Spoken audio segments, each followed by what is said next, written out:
Hi நண்பர்களே! இன்னைக்கு ஒரு இன்ட்ரஸ்டிங்கான விஷயம் ஷேர் பண்ண வந்திருக்கேன்.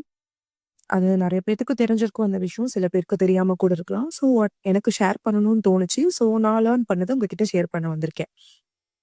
அது என்னன்னா, எகிப்தோட பிரமிட்குள்ள 3000 வருஷத்துக்கு முன்னாடி வச்ச தேன் இன்னும் கெட்டு போகாம அப்படியே இருக்குன்னு சொன்னா நம்புவீங்களா? நான் படிக்கக்குள்ள கூட நம்பலங்க. பட் அது உண்ம. நெறைய பேர் சொல்லியிருக்காங்க. மேபி இன்னும் யூடியூப்ஸ்ல நெறைய வீடியோஸ் கூட இருக்கலாம். பட் நான் தெரிஞ்சுக்கிட்டத ஷேர் பண்ணணுங்கிறதுக்காக இப்போ வந்து கிளாரிஃபை பண்ண வந்திருக்கேன். அதுக்கு பின்னாடி இருக்க சயின்ஸ் என்ன தெரியுமா? தேனோட பிசுபிசுப்பு தன்மைக்கு காரணம், அதுல வந்து தண்ணி ரொம்ப கம்மியா இருக்கும்.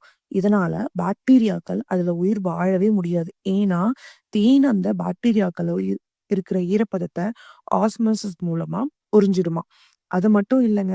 தேனீக்கள் தேன உருவாக்கும்போது குளுக்கோஸ் ஆக்சிடேஸ்ங்கிற ஒரு என்சைம சேர்த்துக்குது. இது தேன கிளைகானிக் ஆசிடா மாத்தி ஒரு புரொடெக்டிவ் லேயர கிரியேட் பண்ணுது. இதோட பிஹெச்சோட அளவு வந்து 3 டூ 4.5 வரைக்கும் இருக்குமாங்க. இது ஒரு நேச்சுரல் பிரிசர்வேட்டிவ்னு கூட சொல்லலாம். ஆனா, ஒரு கண்டிஷன். தேன் பாட்டில்ல காத்து போகாம மூடி வைக்கணுங்க நம்ப. காத்துல இருக்க ஈரப்பதத்த அது உறிஞ்ச ஆரம்பிச்சுருச்சுன்னா, தேன் வந்து சீக்கிரமா கெட்டு போயிடும். இல்லன்னா, அது காலத்துக்கும் ஃப்ரெஷ்ஷாவே இருக்கும். இதே மாதிரி சுவாரஸ்யமான அறிவியல் தகவல்களுக்கு நம் சேனல ஃபாலோ பண்ணிக்கோங்க. வீடியோ புடிச்சிருந்தா ஷேர் பண்ணுங்க. மறக்காம கமெண்ட் பண்ணுங்க. முக்கியமா சப்ஸ்கிரைப் பண்ணுங்க. Thank you.